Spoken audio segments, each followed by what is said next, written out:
কোর্টে কি হলো সেই ব্যাপারটা বিশ্লেষণ করবে আমাদের যে আইনজীবী মাননীয় ফিরদৌস শামীম মহাশয়।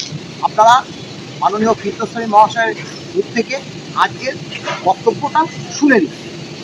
আজকে মহামান্য বিচারপতি সঞ্জয় কারোল এবং মহামান্য বিচারপতি প্রশান্ত কুমার মিশ্রের বেঞ্চে আজকে ডিএ মামলাটি ছিল এবং 13 নম্বর আইটেম হিসেবে ছিল এবং মামলাটি ওঠার পরেই রাজ্য সরকারের পক্ষ থেকে প্রচেষ্টা করা হয় যাতে ম্যাটারটিকে একটু ডিলে করে দেওয়া যায়, কারণ ডিলে ট্যাকটিস ওদের প্রথম থেকেই ছিল।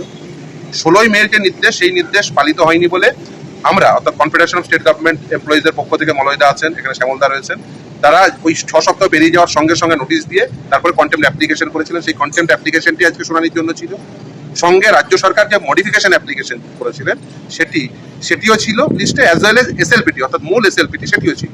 অর্থাৎ 3টে মামলা, একটা এসএলপি, আমাদের করা কন্টেম্প্ট এবং রাজ্য সরকারের করা যে অ্যাপ্লিকেশন মডিফিকেশন অ্যাপ্লিকেশন, এই 3টে মামলায় ছিল। কিন্তু রাজ্য সরকারের পক্ষ থেকে আইনজীবীরা তারা বলার চেষ্টা করেন যে আমরা তো আজকে বুঝেছি যে শুধু অ্যাপ্লিকেশনের শুনানি হবে, তারা খুব একটা প্রস্তুত নন, সেটাই হাবে ভাবে বোঝাতে চেয়েছেন। কিন্তু এবং তারা ডিলে ট্যাকটিস নিয়েছিলেন, বলছিলেন প্রথমে আগামী সপ্তাহে রাখুন।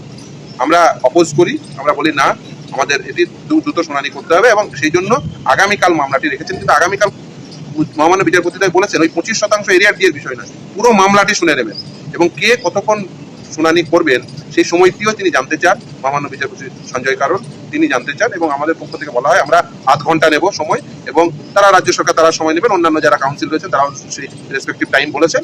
অর্থাৎ আগামীকাল মূল মামলাটির শুনানি সম্পূর্ণ হয়ে যাবে। অর্থাৎ 100% এরিয়ার ডিএই দিতে হবে কিনা আগামীকাল মূলত শুনানি হবে। যে হাইকোর্টের যে নির্দেশ সেই নির্দেশটি থাকবে নাকি থাকবে না, আমরা আশাবাদী। আমরা 6বার জিতেছি, আমরা 7মবারেও জিতবো এবং সেই জন্য 25% এরিয়ার ডিএর বিষয় না, একেবারে 100% এরিয়ার ডিএ দিতে হবে কিনা। অর্থাৎ যদি রায়টি থাকে কলকাতা হাইকোর্টে তাহলে 100% এরিয়ার ডিএ দিতে হবে এবং আমরা প্রত্যাশা করি যে নিশ্চিতভাবে ডিএ যে মামলা সেই মামলায় আমরা যেমন 6বার জিতেছি, কনফেডারেশনের পক্ষ থেকে আজ প্রায় 10 বছর তারা মামলায় লড়াই করছেন, এই মলয়দা শ্যামলদারা।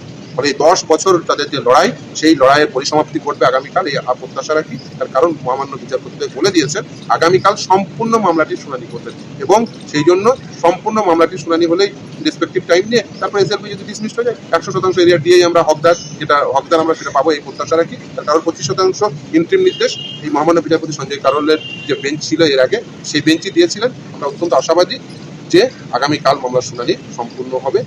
আগামীকাল শুনানি শুরু হলেই সম্পূর্ণ হয়ে যায়। আমরা নিশ্চিতভাবে যে রায় কলকাতা হাইকোর্ট দিয়েছিল, যে রায় ট্রাইব্যুনাল দিয়েছিল, সেই রায় বহাল থাকবে, বলবৎ হবে এবং সেই ক্ষেত্রে আমরা আমাদের যে হারিয়ে যাওয়া যে ডিএ সেটি ফেরত পাবো। তার কারণ ডিএ এনফোর্সেবল রাইট হিসেবে কলকাতা হাইকোর্ট বলেছেন, অ্যাজ ওয়েল এজ ট্রাইব্যুনাল বলেছেন। ফলে এই যে আইনসঙ্গত ন্যায়সঙ্গত অধিকার, সাংবিধানিক অধিকার, যেটা হাইকোর্ট